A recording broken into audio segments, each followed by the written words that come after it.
মাহমুদুর রহমান সাহেবের বিরুদ্ধে পল্টন মডেল থানায় যে মামলাটা ছিল, জয় অপহরণের মামলা, যেটা আমেরিকাতে অপহরণ করে তাকে কিডন্যাপ করে হত্যা মামলা, সেই মামলাতে উনি গত 29/9/2024 তারিখে উনি সারেন্ডার করেছিলেন এবং পরবর্তীতে আমরা সার্টিফাইড কপি পেয়েছি। সার্টিফাইড কপি পাওয়ার পরে আজকে আমরা আপিল দায়ের করেছি এবং আপিলের পরে আজকে আমাদের বেল অ্যাপ্লিকেশনও ছিল।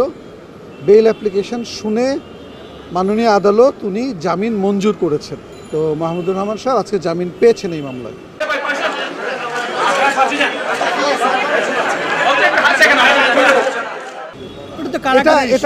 এটা কারা কর্তৃপক্ষের ব্যাপার। আমরা এখানে জামিনের আবেদন করেছি, জামিন হয়ে গেছে।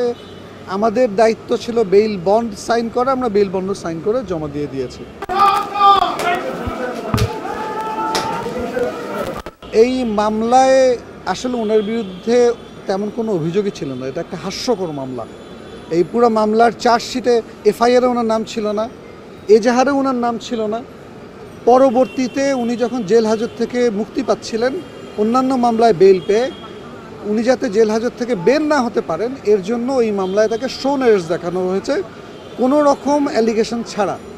এই মামলার যেটা মূল বিষয়বস্তু ছিল যে একজন গুরুত্বপূর্ণ ব্যক্তিকে মার্কিন যুক্তরাষ্ট্রে কিডন্যাপ করে এবং তাকে ওখানে হত্যা করা সম্পর্কিত যে কনস্পিরেসির অভিযোগটা ছিল, এই পুরা সাবজেক্ট ম্যাটারটা এবং প্লেস অফ অ্যাকারেন্সটা ছিল যুক্তরাজ্যে।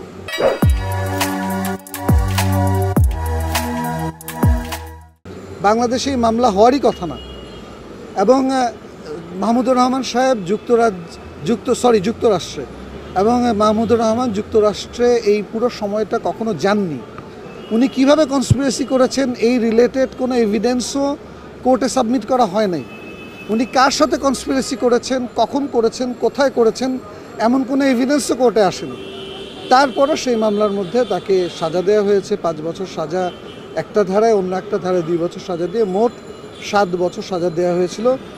তো ইন দি মিন টাইম উনি আপনারা জানেন চিকিৎসার স্বার্থে উনি বাইরে চিকিৎসা করতে গিয়েছিলেন এবং লাইফের থ্রেট থাকে উনি দেশে ফিরে আসতে পারেননি।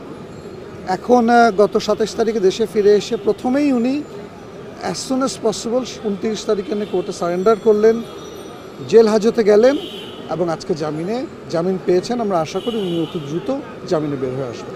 হুঁশিয়ার সাবধান,